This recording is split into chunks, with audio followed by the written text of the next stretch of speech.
My name is Steve Johnson, and I founded a machine shop called Center Spot, and then later on a company called Spot Hogg. What happened is when I got out of the service and met my wife and married her, I needed a job. I looked in the paper and there was a lot of people needed a machinist. So I went on the GI Bill to be a machinist. Well, I've been shooting archery since I was like, I don't know, 13, 14, I don't know. Ever since I can remember.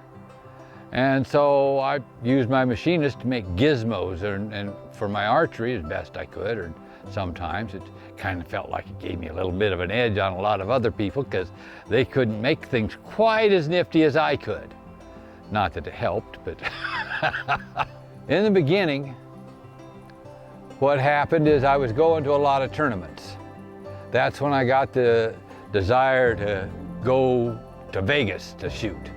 And there's some other shoots that are, but you got to travel. And you got to be able to afford losing work to go to them. And the people that playing there are using the top level equipment. So you can't go in there with just a bunch of wooden arrows. That ain't gonna fly. And so I needed to make some extra money because I wasn't making that much money as a machinist. I mean, it kind of went all into the family and raising the kids. And so then I took and started making some, I got a hold of a guy, his name was Kurt Mendenhall. I think he might have been the first.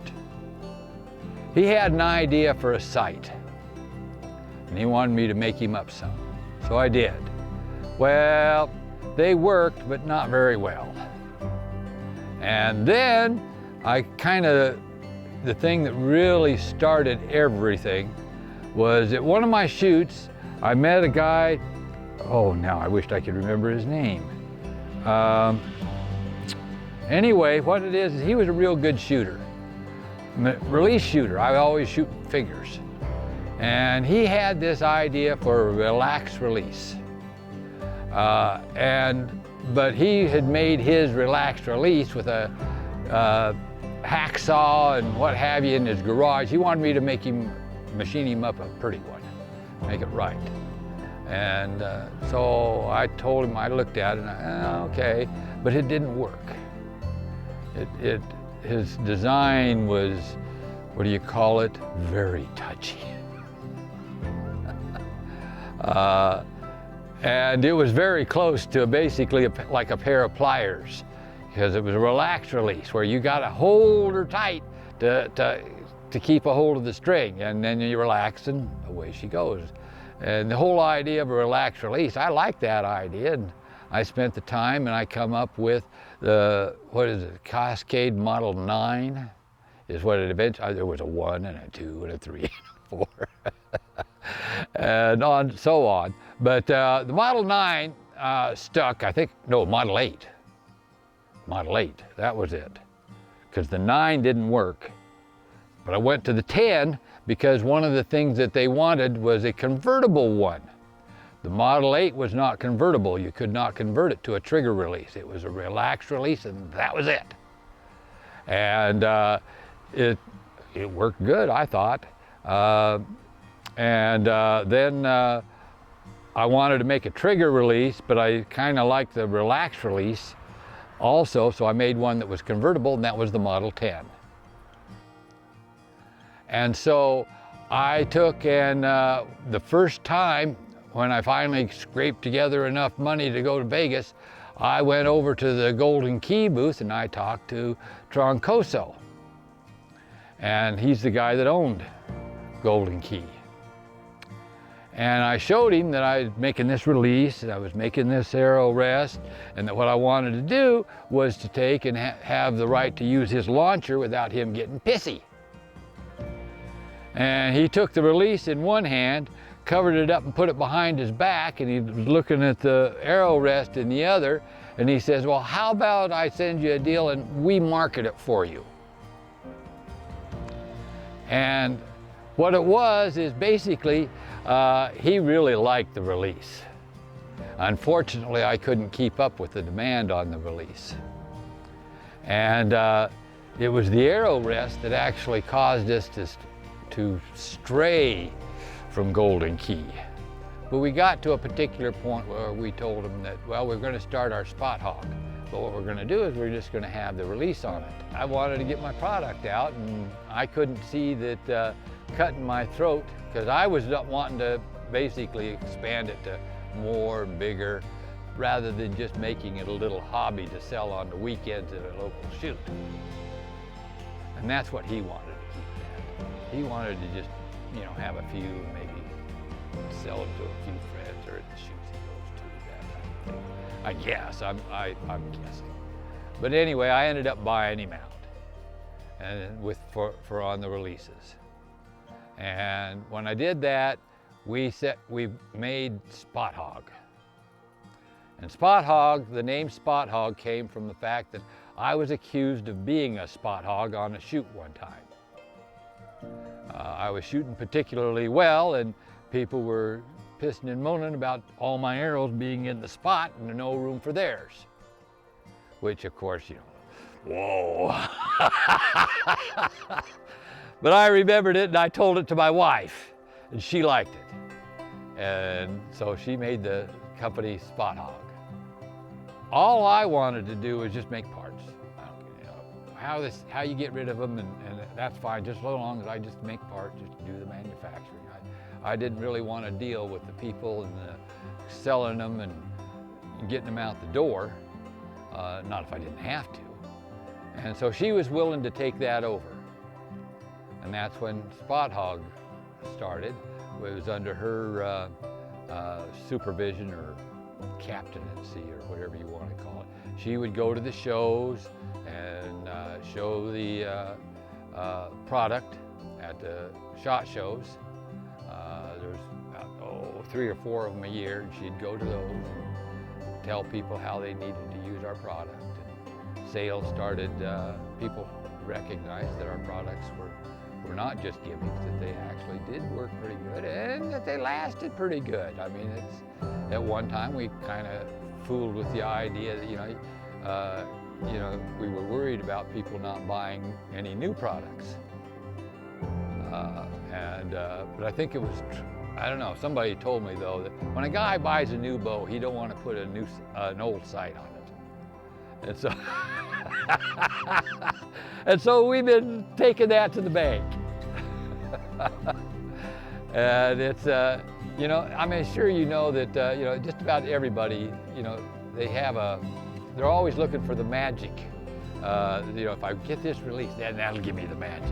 Get a new sight, and new bow, that's got to tighten the group, you know. And we're always kind of chasing that empty dream. I guess, well, I don't know how empty it is. Some people find it.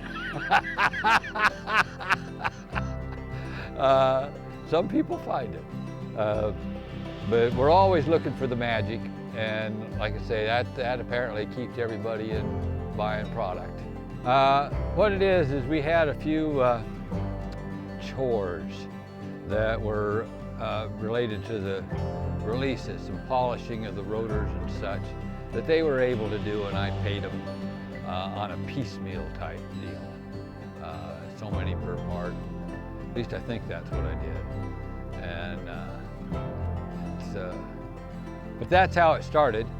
And then what happened is as it became possible, I think it was after they got out of high school though, that, yeah, out of high school was when they actually started working in the shop with the other workers. Up until that time, they were working at home for helping to because that's where we weren't in the shop here. We were in Eugene, residential. And so there wasn't any real manufacturing. I was buying my parts from my boss, basically. I hired my boss to help to have me make my parts. And so anyway, so they were working out there, and then as time progressed, they started running the machines, feeding the machines material. And then at one point, there came a division where Cabe took over the manufacturing and Josh took over the marketing. They don't get along real well. Not right next to each other anyway. And so anyway, so Josh started doing the marketing and Cabe started doing the, in charge of the machining. And for a long time, we had a foreman there, and Cabe was just one of the workers. And Josh worked upstairs with sales, that type of thing. Unfortunately for Josh, I didn't know what to do. I'm not a marketing whiz. I mean, what I know about marketing is what I see on TV, commercials, TV. I mean, I pick up on that. I understand what they're doing. I understand the emotional thing, and I understand that, you know, all that sort of stuff. But to actually schmooze with people and get the product out there and that type of thing, I don't want to do that. So and I don't know how. And fortunately, Josh figured it out for himself. And because he was pretty much on his own. I mean, he pretty much made it work. Whereas Cabe actually had the already existing run of the machine shop to rely on, whereas Josh was kind of out all by himself. It was all for her and her kids. Well, they're my kids too, but I mean, it's we got 4, as you know. I'd taken Josh and Cabe to the shoots and been with them with the archery and so on and so forth. But with Logan and Quinn, for some reason, it was like I forced Josh and Cabe to be in archery. I mean, I really feel like it. I forced them. I don't know whether they feel like they were forced, but they were. I feel like they were. But what it was is I was doing it for my family. That's what I was doing it for. But I also recognized that after I'm gone, it needs to be carried on, or it really doesn't do that much good for the family. That they need to be able to keep it alive. And so over the years, they've learned how to keep it alive, and now they do it all. I mean, I don't have anything to do with it. I mean, I go down there, like today I was down there and looked in the assembly room and I realized, I think I know one person in there. I think, but I'm not sure. I'm really bad with names. But there was a couple I recognized, a couple people I recognized, but an awful lot of people I don't recognize anymore. Because I don't go down there anymore. It's, when I got retired, I really much cut it off. I am not a, what do you call it, a backseat driver. I was watching over them for a long time and making sure that there wasn't any major screw-ups, or if they, I mean, we did some screw-ups, but some of the screw-ups is kind of like, well, we learned. You know, we've got a few products out there that didn't do so well, but we got some that did. And it's kind of like you got to use the shotgun approach. You never know what people will like. And as a result, you got to try a lot of different things. And so now, I don't know, we seem to be doing pretty good.